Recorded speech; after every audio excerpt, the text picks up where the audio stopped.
Yeah, Jeff, just Lucas Raymond, 50 games now in his NHL career. How do you think he's handled just as the season's gone on, just the grind of the NHL season and the traveling and everything that goes with it? Well, I think as a young guy, he's really mature. He's a good pro. He knows that he's got to take care of his body. He knows he's got to get rest. He's worked hard at that. He's worked with our sports science staff to try to put himself in the best position possible. So I think he's done a pretty good job mentally. I think he's a mentally tough young guy. And so, I think that's a big part of it. And then I think a huge part of it is just learning how to play when you don't feel your best, because you're going to have a ton of games where you don't. And the one thing he does a pretty good job of is he's pretty responsible defensively, and he doesn't cheat for offense on those nights when he's not having a huge impact offensively or doesn't have his legs. He's still pretty good defensively. I think he's got to keep learning how to work through those feelings of not having his legs and make sure he continues to push his skating. When he's skating, he's a really good player. When he's not skating as much, he's not quite as good. So that's just a learned process probably. He's got it, I would say, extremely difficult because he gets tough assignments every night. Being on Lark's line, he's going to see the other team's checkers, best D, and so he's had to really, really work for every amount of offense he's given us while playing good defensively. So overall, I think he's done a good job with the rigors of the season up till now, and hopefully he can finish strong as well. Yeah, you mentioned playing on Larkin's line. You draw the toughest defensive assignments, but also just how much is just being consistently with Larkin all season? How much do you think that has helped him? Well, I think the consistency can help for sure in terms of who you're paired with. And I'd also say, the one thing that Larks does do with it for his line mates is he gives them legs. Larks generally every night is a pretty impactful skater in the game. And so he's going to give, opponents legs, he's going to give his line mates legs. And so even those nights, maybe when Razor doesn't quite have the same skating, I do think Lark's ability to win pucks, hold on to the puck, keep the puck, allows them to still have an impact offensively. So I think the pairing's been good together. And today, Nemesnikov, is he not available for tomorrow? No, we're not ruling Vladdy out yet. Vladdy, there's a potential he could certainly play tomorrow. And Lindstrom, what's his status? Lindy will not make the trip, so he will not be available for tomorrow. Just a day-to-day kind of thing? It's the day-to-day that I hope stays day-to-day. Thanks. Yep. Wayne St. James?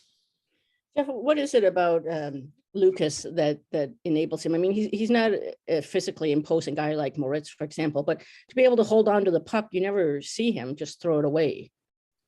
Yeah, I'd say a couple of things. I'd say, he doesn't have a high panic level. So when he has the puck, he's not panicking as he feels the pressure. He's just holding on to it. And that's probably aided by the fact he's not at all afraid to take a hit, And so if you're not afraid to get hit, you're not in a hurry to get rid of the puck. The guys that are a little afraid and don't want to get hit tend to throw the puck away quicker. He's a pretty cool customer under pressure that way. So I think hockey sense. I also think he knows how to create ice for himself, how to create space for himself, even just by taking 2 steps to the middle of the ice to get him off the wall a little bit, and then taking that ice back. He does a pretty good job of that for a guy who's not, a physical, specimen from a skating or size standpoint. But part of that's because he's grown up that way. He hasn't relied, the guys that rely just on skating or just on size, and they get to this level and they can't necessarily separate themselves that way, have a hard time at times. And somebody like him, he really has done a good job of knowing how to create space for himself. I think he's done a real good job of that. Is it kind of, looking back, funny how things work out? Because I mean, that 2019-20 season was miserable. You guys were locked into last place when the season paused. You get pushed back to 4th in the draft lottery, but look at who you got. Yeah, every draft's different, and obviously that draft, honestly, if you look through that first, even 20 picks, I mean, there's a lot of really good players in that mix, and I think the first 4 or 5 picks were all good prospects and really good prospects, and we were lucky that it was that deep at the top of the draft, to get a player of what I think his caliber is going to be in the long term was definitely a big thing at number 4.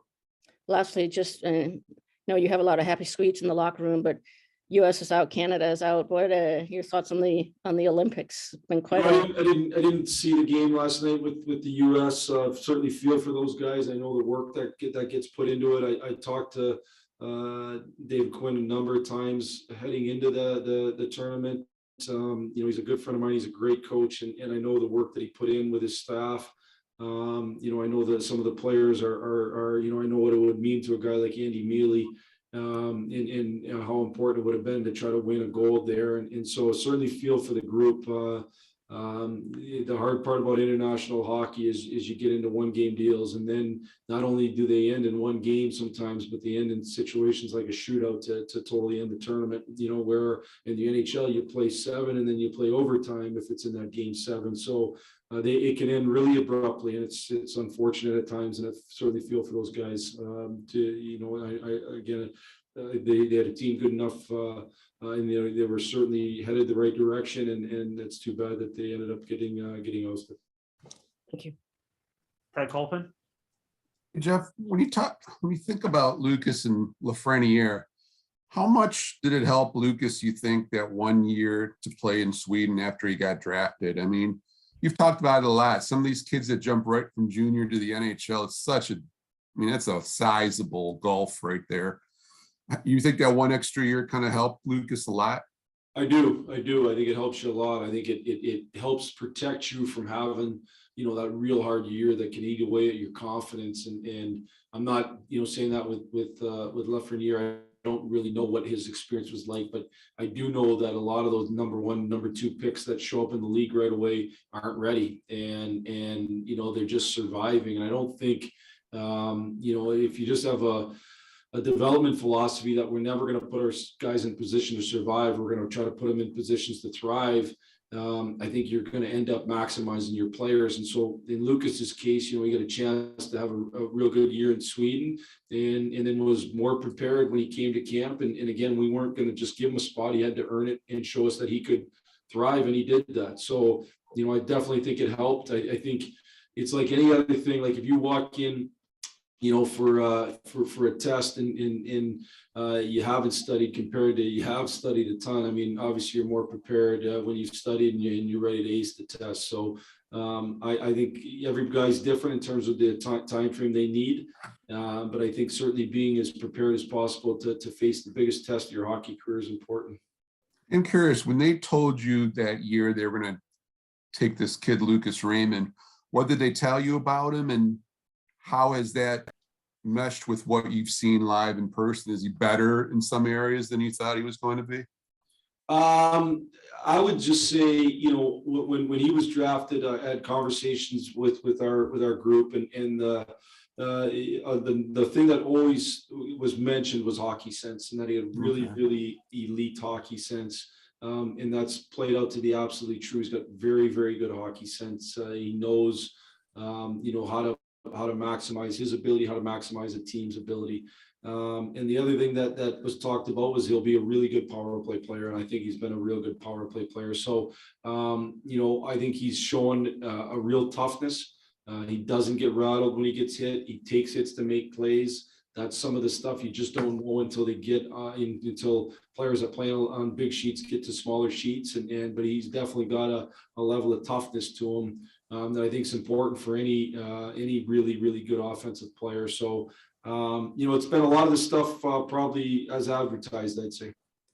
And last one, going back to the Olympics thing, when you coached that Worlds team a few years ago, you guys went 5-0 or 6-0 in prelim and kind of breezed right through, and they lost in quarters, I think. Yeah. When you come home from that, or right after, are you disappointed, or you guys kind of did your job? I mean, you were 6-1 basically. Yeah, I think we were 6-1, and we had lost the first game against Germany, and then we went through and had I think one of the best prelims the U.S. has ever had, and then you get to the quarters and you lose and you're done. And I would tell you, you're mega disappointed. You went there to win. You proved that you could be one of the better teams, as the U.S. proved. They proved that you're in a position to win a medal and potentially win a gold, and then it's over that quick. It's devastating, to be honest with you. So it'll be hard for those guys. Gotcha. Thanks, Jeff. Yeah. John Keating. Speaking of shootouts, the Rangers had a 9-rounder last night. Do you have a bit of a scouting report on the team you see tomorrow night? Yeah,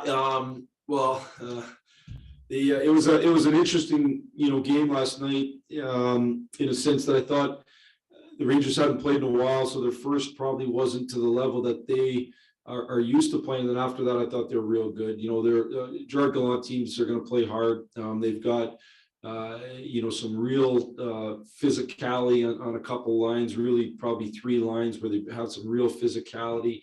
They've got some high-end talent in a number of players. Kreider's a guy who I've coached. I know, how fast he is, how hard he plays, and how good he is around the net.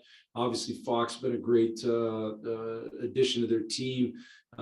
They've got a really good power play.